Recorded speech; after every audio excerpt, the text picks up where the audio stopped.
we'd better get a move on, as Matt, Gary and Becky are on their way to taste all 3 of our dishes. And to show off our amazing craft vinegar, we're pairing it with that most Welsh of delicacies, seaweed. I do love lava bread, with the bacon, the oatmeal and stuff. Do you know what I love about it? It's savoury. It is. It's deeply savoury, it's beautiful. The texture's nice, but it's wonderful, wonderful seaweeds we've got. Ooh, dulse. Some kelp, some dulse. We've got the lava bread. Celebration of Welsh seaweed. And we're using 3 types of seaweed to make seaweed bread bruschetta, our twist on the classic Italian appetiser.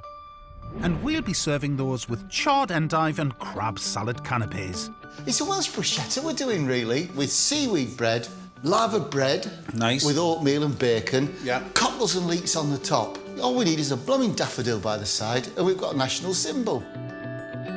Bruschetta simply means toast with toppings. So first up, I need to get going making our bread. 400 grams of bread flour. I'm using 2 seaweed varieties in the dough, a mixture of dried kelp and dulse. Ah, it smells of rock pools. Beautiful. A tablespoon of milk powder. It really gives it a bit of chew. And now I'm going to put 1/4 teaspoon of vitamin C. It strengthens the gluten. It gives you a better rise. It actually gives you a quicker rise as well. Gives it a bit of a humph. 1.5 teaspoons of salt. It's savoury old bread, this. 2.5 teaspoons of yeast. Now to a jug of warm water, I'm adding olive oil and sugar. A tablespoon. We're on with the mix. Right, bread dough battle commence. It smells a bit seaweedy. This is going to have more umami than an umami thing, isn't it? Yeah, it's great. While Dave's cracking on with the dough, I'm starting on the salad, the main ingredient of which is endive, a crisp and slightly bitter member of the chicory family. To me, that's chicory. But even in this country now, we're calling it endive, aren't we? Yeah, it's weird, isn't it? After 10 minutes or so, the dough's properly kneaded. King, I think that's a nice bit of dough, that. Just leave that over here at ambient temperature till it's doubled in size. Thank you. Oh, look, I'll put my endive on then. I'm using both red and green varieties, which have been brushed with olive oil. Just want a little bit of colour on it, don't I? Griddling them not only adds a delicious charred flavour, but it also takes away some of that bitterness. Right, mate, that's that ready. It's like a more robust version of the charred little gem that one finds so popular these days. I love it. Job's a good one. After an hour, the dough has risen like a bubble in a can of pop. Look at that. I know. Next, I need to knock the air out. Shape it. And leave to prove again for half an hour. Now for the topping of our bruschetta. In a pan, I'm sweating a chopped leek. Cheers, mate. They're so good. And adding some pre-cooked cockles. Cockles, Kingy, are a well underrated seafood. You used to get them in pubs or in a little jar with, with vinegar. Yes. But actually, if you start treating them like, say, a baby clam... Yes, yes. Or in a vongole, they're epic. Cockles, along with bacon and lava bread, are the holy trinity of the traditional Welsh breakfast. Once a working-class meal commonly eaten by miners, lava bread is now enjoying a revival, thanks in part to its healthy credentials. And I'm frying the bacon until crispy. I do hope that Gary, Becky and Matt like this, When you live somewhere, you quite often overlook what's in front of your nose, you know what I mean? This is the balancing bit now, isn't it? Yeah. The cockle and leek mix is seasoned with our star ingredient, that wonderful beer vinegar. I've gone light. I can always take it out. Absolutely delicious. Butter, cockles, white pepper. My God, that bit is more so pepper. good. This vinegar, obviously it's the first time we've had to cook with it, as other than taste it. It is quite mellow, it's quite forgiving, isn't it? It is. And I love the way it sits against the sweetness of the leeks and the richness of the butter as well. And those lovely savoury notes of the cockle. So good, man. Now to complete our seaweed sensation, lava bread. Should I put all of... yeah. Oh, yes. Yes, because what's left over is going down my throstle. That gets mixed in with a bit of chopped bacon, some oatmeal, and this makes up the final topping for our bruschetta. That's what they call Welsh caviar, isn't it? Lava bread. Yeah. Welsh caviar. Do that. Beautiful. Get a little crust on it. Oh, yeah, lovely. Right. Meanwhile, the bread dough has had its second prove. Woohoo! Look at that. That's got life, hasn't it? It gets a quick glazing of egg. But before it goes into the oven, I know a nifty trick for getting a crunchy crust on your loaf. Fill it full of boiling water, which will create steam, which, in turn, will help the baking of the bread to perfection. That goes in for 25 minutes. Which gives me time to make a lovely beer vinegar dressing for our charred endive and crab salad canapes. It's kind of like a Welsh beer vinaigrette, isn't it? Yeah. While Dave sorts the dressing, I'm prepping the last ingredients for our crab salad. First, we have chopped heritage tomatoes. Next, a lovely Pembrokeshire crab, Oh, look at that. Look at the brown meat in that. which we have to say we know is already a hit with Matt. Oh, the smell's beautiful. To our tomatoes, I've added some chopped cucumber. Then on goes some of that lovely beer vinegar dressing. All we need to do now is create the bruschetta, plate up some salad. Done. Done. But we can't have bruschetta without the bread. Seaweed bread. Now, as your mother said, you've got to wait for it to go cool or you'll get stomachache. Yes. I never have. So, good crust. Oh, man. Look at that Oh, texture. look at that. Over to you, Skipper. Yeah. Once that bread's toasted, we just need to build up our bruschetta with that ensemble of lovely Welsh flavours. Right, ready? Oh, yes. I can't wait. Which is great as Matt, Gary and Becky are almost here. I do hope they're hungry.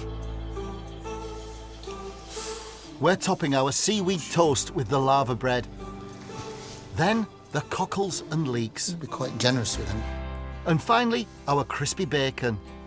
Look, it even fits the bread. And we reckon our first creation, using that wonderful local charcoal, is going to knock Matt's socks off. We're making Peking barbecue duck with plum sauce. Peking duck is completely irresistible, isn't it? Yes. Over charcoal. Yes. It's going to be heaven, isn't it? Oh, it's going to be good, dude. For this recipe, we've sourced 2 Pembrokeshire ducks from an award-winning butcher right on our doorstep. It's a long process, this, mate, but it's worth it. I've perfected this over many years. As you know, First time I did it, it said in an old recipe to suspend the duck in a high wind. I hung the duck on the washing line, it was all marinated, it was like that. I heard this meow from the house, I was watching the wrestling, and there was 4 cats hanging from me duck. So that was my first terrible attempt. Thankfully, there's more than one way to make Peking duck. The traditional Chinese method requires 3 days of intense preparation. But we're using a technique that's a lot quicker and easier. So we're going to blow the ducks up. You blow them up. Yeah, the secret is you've got to loosen the skin from the duck. Air compressor. Get that well in there. Oh, look at that! Starting. This method allows the fat on both sides of the skin to render as it cooks. See how loose that skin is? 32 psi, that, you know, dude. Which creates that much coveted crispy skin. Now for the spicy rub. In a bowl, I'm mixing some 5-spice powder and salt. And this kind of draws the moisture out, but infuses the duck with flavour. Add sugar, then mix together. Then massage that into the ducks, both inside and out. Oh, lovely. The process of making Peking duck is really special, isn't it? But I think we combine it with cooking on a barbecue. Yes. With good charcoal, it's even better. Now we need to hang our birds over a sink for 15 minutes to let the salt do its thing. When the time's up, we're scalding the ducks with boiling water, which tightens the skin, giving us even more crispiness when cooked. Keep this going. While Dave does that, I'm cracking on with the glaze. To 600 ml of water, I'm adding Japanese rice wine, black rice vinegar, and honey, and bring it all to the boil. Oh, yeah, it's lovely. And once our ducks have hung for half an hour, There you go. Now it's time for bath number 2. Mr. Ladle. This is the ethereal broth of life. they're being coated all over with that lovely sticky glaze. Now, they need to be dried in a breeze for about 12 to 24 hours. That's the next step. Then we stuff them and then we roast them. Well, I've got the breeze. There we are. One simulated Tibetan cave. Now that's going to dry and it'll become waxy. But we can't do anything really till tomorrow. Peking duck first became popular around 600 years ago during the Ming dynasty, where it was a staple at the royal banquets.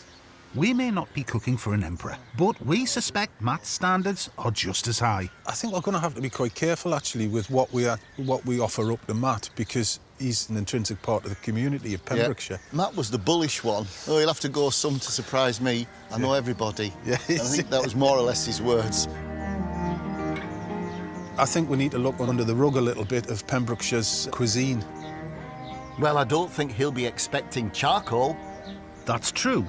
And with our ducks drying in the Pembrokeshire breeze, we're settling in for the night. After a good night's sleep, we're on to the Chinese-inspired stuffing. For that, we're using spring onions, garlic, ginger, and tangerine, although you could use any small orange of your choice. I've done this recipe without this stuffing. And it's kind of all right because the air circulates around, but I find it just gives it, if you're going to cook it for a long time, it just builds it up a little bit. And keeps it moist, I guess, yeah? Yeah, the inside, because we want kind of the outside dry, but we want the inside moist. Then add 5 spice powder and sesame oil and give it a mix. It's quite a little bowl of aromats. Indeed, he do. Now, back to our ducks. I'll just go to the cave. And the fresh air has done its magic. The skin has become taut and almost translucent. Right. See how they're like waxen they've gone? Our stuffing goes in. And then the ducks are trussed to keep all those gorgeous flavours inside. Round the wingy. Yeah. Right, I think that's adequately trussed. The ducks then go onto a skewer to ensure they cook evenly. I need this tightly packed.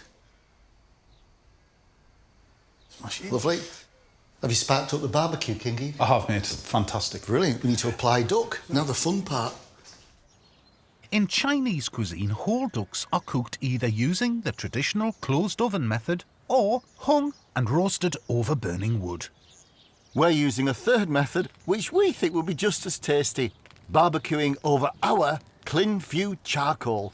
So we put the spit in there. Engage, lock, load. Turn around every now and then. I must say, Dave, that charcoal is beautiful to use. It's all about the charcoal. And if these ducks were just put in an oven, you can miss out on so much, you know. Well, you'd miss out on all of that lovely flavour. Can you see the swelling up already? Oh, I can't stop. Oh, I'm excited. Come on. We're going to leave those ducks to roast gently for around an hour and a half. But you can't have Pembrokeshire Peking duck without plum sauce. Plum sauce is made from? Plums.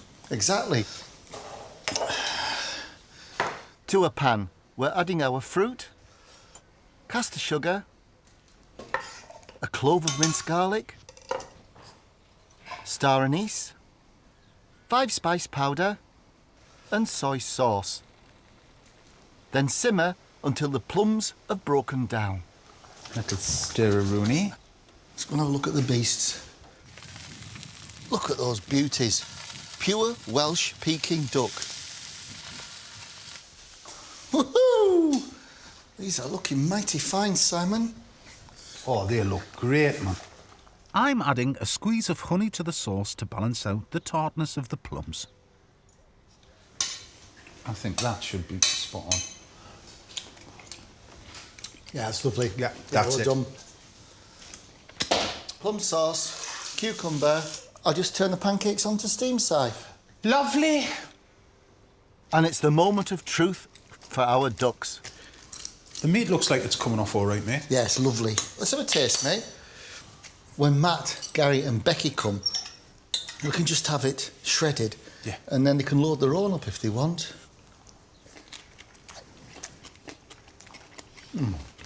That's pretty special. Beautiful, no? It's so worth all the effort. You can definitely taste that charcoal that it's been cooked over, and then all the aromats just follow through and go on forever. It's superb. Because the charcoal flavour's in the skin, and that's what you want. Absolutely lovely. Oh. I just hope Matt will like it. Well, if it's good enough for a Chinese emperor, you know.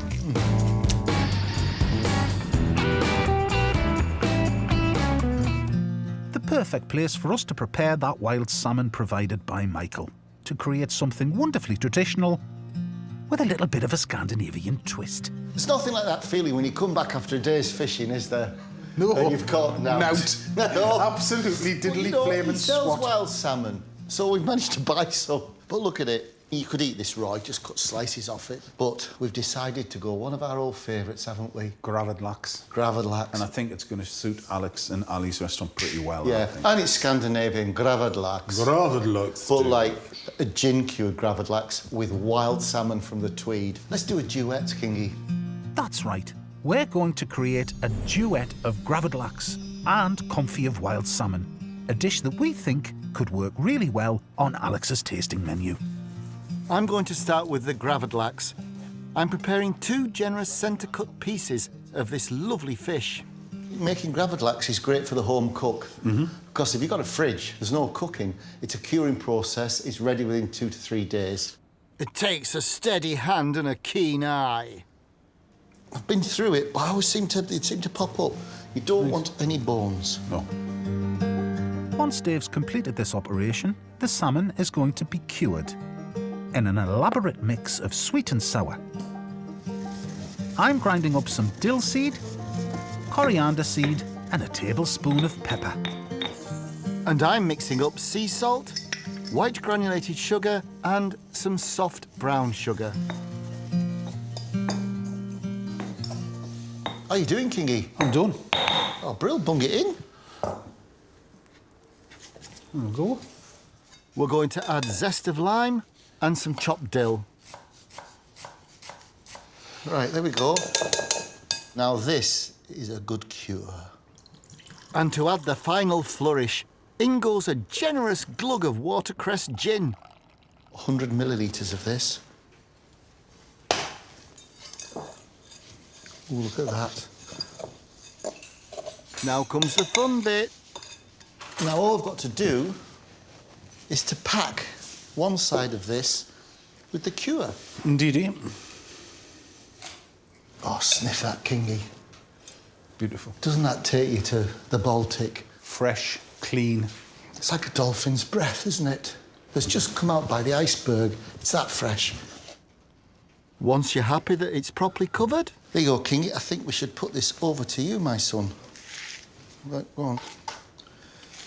And the other half goes on top, Ski. Like that, you see. The salmon then gets wrapped in foil where that salt will draw out the moisture.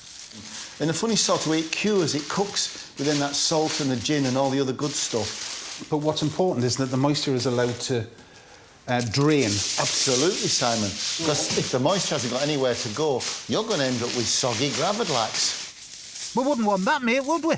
The fillets get tightly wrapped with some holes pierced to allow the excess liquid to drain. Then it's placed on a baking tray. Whole side down. And another on top with something heavy to keep it in place. Now, I have a house brick wrapped in foil. Of course. Perfect. At home, I sometimes use tins of beans. Indeed. Or indeed, the weights off my scales. Indeed. But this is the perfect size. So that's going to press the salmon, and that's it, in the fridge, 2 days. Every 8 hours or so, just turn the salmon over so it gets cured evenly. And that's it, and the magic will happen. It will. Right. While that's in the fridge, we can get to work on the confit. Confit. Only like confit duck is the one everybody knows, isn't it? Where you take the quarter duck and you kind of just bring it, soak it in a temperate bath. But you do the same thing with salmon, but in a pan of olive oil at precisely 55 degrees Celsius. But you see, What? I forgot the thermometer. What? But look what I found in the medicine chest. The COVID zapper. 36.4, you're all right, son. Well, that's good to know. While Dave prepares the salmon fillets, I'm going to start on the marinade. I'm crushing some juniper berries, adding a zest of lemon, and a spoonful of that lovely gin, before adding the fillets. So we just put them in there. I'm going to try and be gentle, Kingy, and treat each piece of this wonderful wild tweed salmon with the respect it deserves. Absolutely right. There's still be left about an hour now. Right.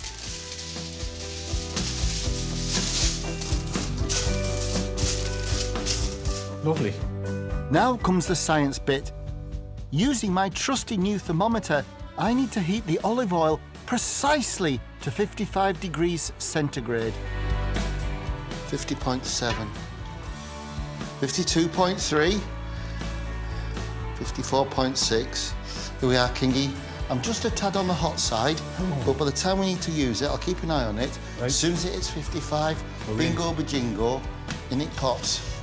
This is great, isn't it? I love cooking like this. The accuracy, the precision, the knife work. I could have been a surgeon, you know. When we've reached our magic temperature, in goes the salmon. Now, obviously, Si, the cold salmon is going to cool the oil. So if it falls below 45, I'll have to put it back and warm it a little bit. I'll keep an eye on the temperature while the salmon bathes in that aromatic bath for 20 minutes. And then it's time to drain off the oil. While Dr. Dave continues his operation, I've got a gravlax that we've been chilling for a couple of days. Oh, look at that. It's funny, isn't it, Si? You can be quite rough with it now. The texture's almost, I'm not being rude, but it's almost like leather, isn't it? We want all those salt crystals off, because we don't want that on it. Gravlax is usually served as an appetizer, so we think it could sit perfectly on a tasting menu. Serve it alongside the confit, drizzled with olive oil and garnish with rocket, watercress and a scattering of capers.